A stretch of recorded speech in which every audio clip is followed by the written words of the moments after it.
Henri David, député des Bouches-du-Rhône, et je parle pour la France Insoumise. D'abord, je voudrais dire que ça fait chaud au cœur d'être là. Et 2024, c'est sous le signe de la bataille et de la lutte que je veux voir 2024. On ne va pas se résigner. Et ça fait chaud au cœur qu'on soit toutes et tous mobilisés à la fois et en même temps pour la justice en Palestine et contre la loi immigration, la loi Darmanin-Le Pen. C'est important que les deux choses et les deux mobilisations se fassent ensemble. Pourquoi c'est important? Parce que maintenant on connaît le but de guerre de Netanyahou. Le but de guerre, c'est l'épuration ethnique. C'est de virer l'ensemble des Palestiniens de la bande de Gaza et de Cisjordanie pour faire un État ethniquement pur. Cette opération-là, c'est avec une catastrophe humanitaire, mais c'est une politique d'extrême droite et raciste.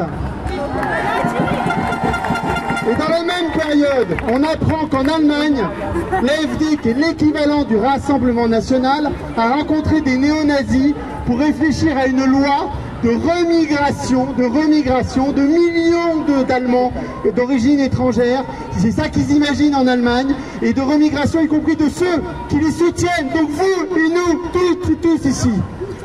C'est ça la politique d'extrême droite. Alors j'en arrive évidemment à la loi d'immigration, parce que ça procède de la même réflexion raciste, de bouc émissaire, d'avoir l'idée qu'on a des droits qui sont différents si on est français ou étranger. Cette loi immigration, elle est extrêmement grave, parce que ça fait rentrer la préférence nationale et donc le Rassemblement national dans notre Constitution.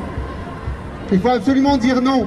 Et pour ça, je pense qu'on doit être nombreux et nombreux encore la semaine prochaine, dimanche prochain, même lieu, même heure. On ne se résigne pas, on va se battre et se battre et se battre.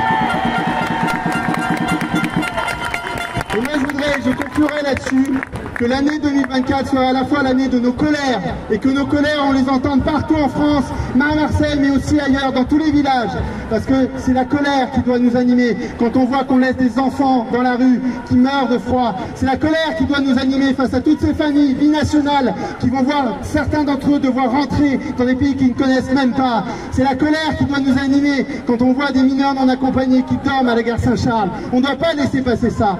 Mais en même temps, les amis, c'est pas que la colère, c'est la détermination. On lâchera rien, on lâchera rien, on lâchera rien, et on sera encore plus nombreux dans la rue en 2024 et en 2023. Merci à vous toutes.